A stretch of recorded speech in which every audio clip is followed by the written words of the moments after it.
The Wild Project. Tú tienes una relación con las personas más famosas del mundo del artisteo del mundo. ¿Esto para ti ha sido algo positivo o negativo a nivel personal? Porque no es lo habitual, ¿no? Digamos. ¿Crees que ha sido más algo peyorativo? ¿O ha ayudado que te comprenda porque tú también lo eres? No, yo creo que nos hemos complementado muy bien desde el inicio. Creo que es una crack en lo que hace. O sea, tener la carrera que ha tenido tantos y tantos años y mantenerse allá arriba y ir pasando de generación en generación, yo creo que es algo único, de verdad. Además, cuando ella empezó, que todo se movía en Estados Unidos, ahora con el reggaetón y con todo esto, pues todo lo que es la música latina, etcétera, ahora ha crecido muchísimo, pero en ese momento el traspasar la barrera esa y saltar a Estados Unidos era algo que era impensable, era imposible, ¿no? Y más pues viniendo de Colombia. Yo creo que ella pues rompió todas las barreras que habían y nada, desde bien joven pues se convirtió en una estrella mundial.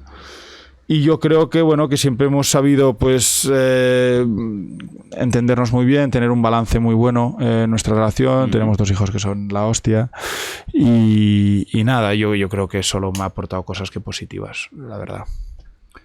Es duro tener la prensa, ya no tan solo deportiva, que esta ya es jodida, pero también del corazón pendiente de vosotros y de cada 2x3 que sí, no sé qué. Hace que no sé 4 años, 3 o 4 años, que no nos siguen nunca.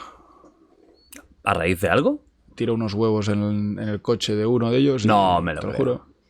Desde una montaña me fui ahí, me escalé y les tiré 4 o 5 huevos, explotaron ahí en el coche y ya nunca más vinieron.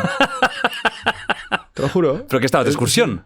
No, mi casa está tocando la montaña, vale. Salí por la puerta de atrás, me fui por arriba, estaban ahí esperando, siempre se ponían ahí en una calle. Y desde mucha distancia, ¿eh? Pero esto, que tienes buena habilidad, ¿no? Para lanzamiento. Los de 2 huevo. primeros no impactaron, los 2 siguientes sí. Esto es como un cohete, Y ¿no? a partir de ahí nunca más se han acercado. Es acojonante. A veces, Pero que a veces tienes que... Eso que decíamos de jugar al límite, pues para también tener un poco de privacidad y que te respeten. Hiciste un poco un Will Smith, ¿no?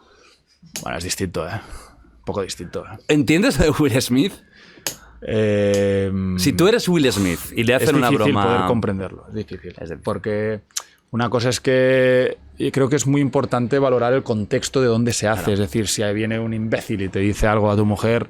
A la cara. Pero en el contexto en el que The Rock lo hace... No, The Rock no. O sea, llegas a The Rock, perdona, The Rock. Y te digo yo que Will Smith le aplaude, le da un beso y le dice... perdona. Chris Rock, perdona. Pero tú imagínate que fuera The Rock el monologuista. The Rock, yo creo que ahí no va. Un abrazo, dice, eres un crack. Yo creo que ahí no va. Ya, no, pero yo creo que lo hace pues como lo hacía antes Ricky Gervais. Es decir... me encanta Ricky Gervais. Sabes que se va a reír de ti o de tu mujer o de cualquiera que haya ahí. Y entonces es una actriz también famosa, quiero decir que no es una anónima. Totalmente, entonces yo creo que se equivoca totalmente. O sea, es que no hay explicación posible por mucho que te sientas... pues bueno, que atacado, que ya te digo que es el contexto y tú tienes que entender el contexto y sabes que esto va a pasar. Y que él se ríe de primeras, ¿eh? Sí, yo creo que luego ve la reacción de ella. La y luego secuencia es buena, ahí, ¿eh? Sí, se parte el ojete, hace epa, la otra está en plan, ¿qué? Y a partir de ahí se siente mal y... Bueno, no sé, yo creo que es un accidente muy desafortunado y veremos a ver qué pasa, porque en Estados Unidos ya sabemos que esto no lo suelen tolerar. Tú no harías bien. Lo mismo, ¿no? ¿En una gala? ¿De premios del Barça? No, si es en ese contexto, seguro que en no. En una gala. No, seguro que no. Ahora, luego, a lo mejor en el medio tiempo... A lo mejor puedes ir a hablar con él o, no sé, es que le puedes chillar. Es que no sé, o sea, puedes hacer otras muchas cosas que no sea... ir a la violencia física cuando sabes que estás en directo, que te están viendo millones y millones de personas, que eres un ejemplo. Y yo creo que él también sabe que se ha equivocado. Creo que ya en redes ha pedido perdón.